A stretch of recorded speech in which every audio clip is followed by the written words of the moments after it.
24 medical abbreviations you must know. In medical school you've learnt about many medical terms and abbreviations. Let's see how much you remember. Do you know, what is OOB? A. Only once daily. B. Out of breath. C. Out of bed. D. Only once bleeding. If you know, that's great. Or let's find out ahead. Carefully go through each abbreviation. We'll ask you questions in the end. Okay, now let's get started.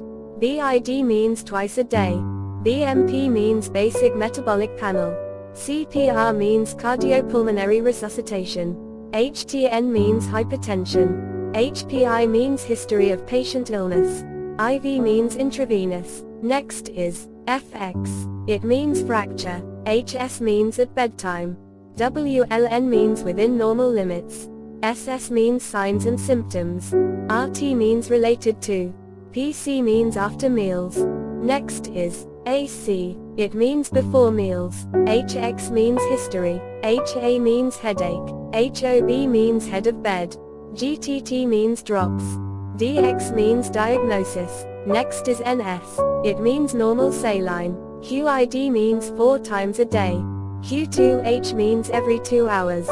DC means discontinue. CXR means chest X-ray.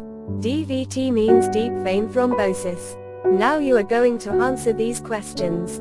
What is SOB? And what is SQ? Comment your answer below. For more helpful and informative videos, subscribe to our channel and hit the bell icon.